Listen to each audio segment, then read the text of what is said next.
ऋषि नारद जो थे इंद्र के पास पहुंचे ही कहने लगे, देवराज इंद्र, अरे तुम्हें नहीं पता, छोटे से बालक के कहने पर आज कंकड़ और पत्थरों का पूजन करवाया जा रहा है। तो महाराज कहने लगे, नारद क्या बोले हैं? तब तक भी नारद आ पहुंचे और बोले, क्या राजन सोते हो?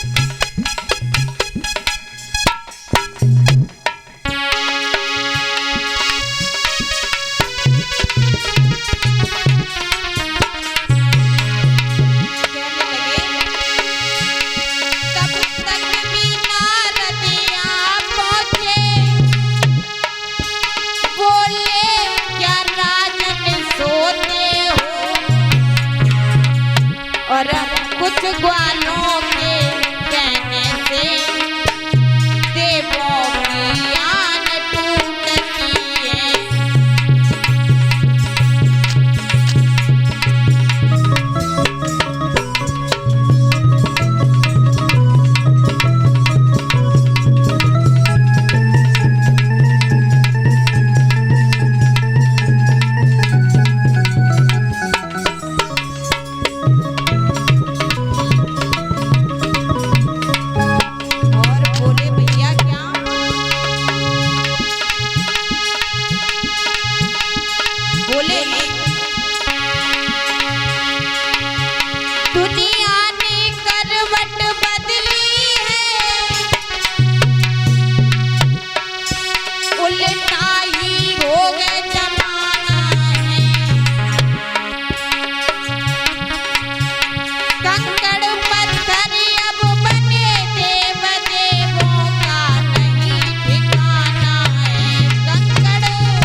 जैसे ही महाराज इतनी बात कही कि देवराज इंद्र, तुम्हें नहीं पता कि ब्रज वालों ने क्या किया है? तुम्हारा पूजन ना करके कंकड़ पत्थरों को पूजा जा रहा है।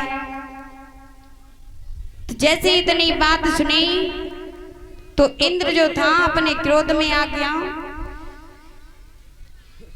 क्रोध में आकर के कहने लगा, उन ब्रजवासियों की इतनी हिम्मत।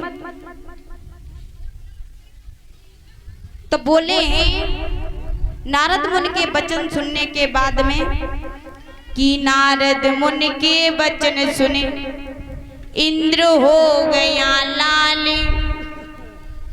घी पड़ता है आग में तो ही बड़ी ज्वाल। महाराज जैसे घी पड़ता है आग में उसी प्रकार से आग बढ़ जाती है, तैसे ही आज इधर इंद्र का क्रोध बढ़ गया। जितनी बात सुनी तो कहने लगे, ब्रजवासियों की इतनी हिम्मत, मेरा पूजन छोड़ करके और उन्होंने एक पर्वत का पूजन करवाया। जैसे इतनी बात सुनी क्रोध में आंखें लाल हो गई। तो महाराज जैसे ही आंखें लाल हुई, मेघों को आदेश दिया कि जाओ और जा करके इतनी वर्षा करो ताकि पूरा ब्रजमंडल जो है डूब जाए। जैसे इतनी बात सुनी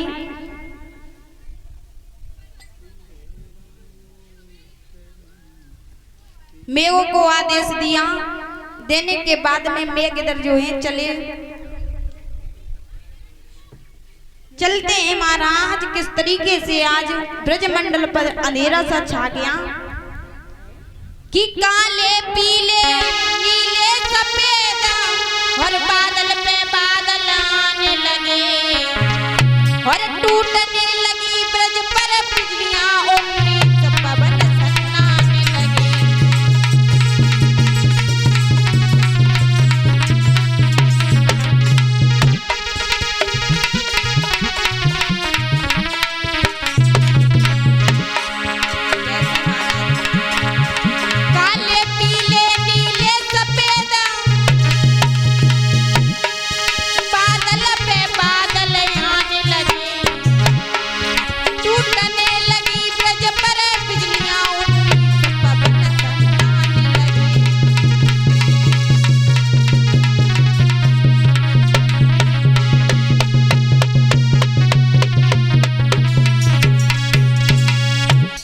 जैसे ही महाराज काले नीले पीले सफेद बादल पे बादल उमड़ने लगे, बिजलियां कड़कने लगी और ब्रजमंडल पर घनघोर वर्षा होने लगी, तो महाराज सब ब्रजवासी हाहाकार करने लगे। कन्हैया के पास में पहुंचे हैं कि कान्हा मेरी रक्षा करो, मैंने तुमसे मना किया था कि उस गोवर्धन का पूजन मत करवाओ। अब इंद्र का क्रोध हो, इंद्र इतना नाराज है कि नाराज होने के बाद में आप देखो क्या दशा है। आज जैसे इतनी बात सुनी, कहने लगे आप चिंता मत करो, घबराओ मत, आप चिंता मत करो, जिसका हमने पूजन किया है भाई हमारी रक्षा भी करेगा।